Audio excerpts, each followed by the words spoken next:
Is-silenzju u tradiment kien dan il-messaġġ ewlieni waqt protesta kontra l-proposta tal-Marina f'Marsa Scala, protesta li saret is-sibt filgħodu minn numru ta' residenti Scalini. Matula ġie spjegat li f'Jannar kienet saret laqgħa bejn il-Kunsill Lokali ta' Witilajn, Transport Malta u l-Ministru jinborġ bil-Ministru jitlob lill-Kunsill Lokali stess biex jagħti l-pożizzjoni finali tiegħu. Il-Kunsill wera li hu kompletament kontra dan l-iżvilupp deskritt bħala wieħed li kapaċi jeqret il-kwalità ta' ħajja u l-aċċess tal-pubbliku. Dwar dan Net News kellem mal-Kunsillier John Baptist Camilleri fejn spjega kif minkejja li r-residenti jum wara li ieħor qed ikompli jappellaw kontra l-Marina, il-Gvern ta' Roberta Bela kontinwament qed jinjora.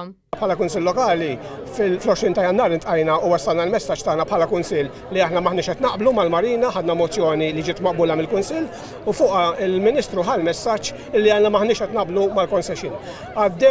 Kważi għaddew 3 ġimgħat, batna l-korrespondenza 3 darbiet u s'issa għadhom ma kkonfermawniex jekk hux ħajibqgħu għaddejjin bil-proċess li joħorġu tender jew inkella humiex se jirtiraw u jieqfu bil-proċess hawnhekk. Dawk preżenti saħħu kif il-bajja ta' Marsa Scala tagħtihom il-ftit nifs filwaqt li insistew li permezz tal-Marina se jispiċċaw jitilfu l-aċċess għall-hawn għall passiġġata max-xatt u se jibdew jesperjenzaw tniġġis fl-arja u fil-baħar.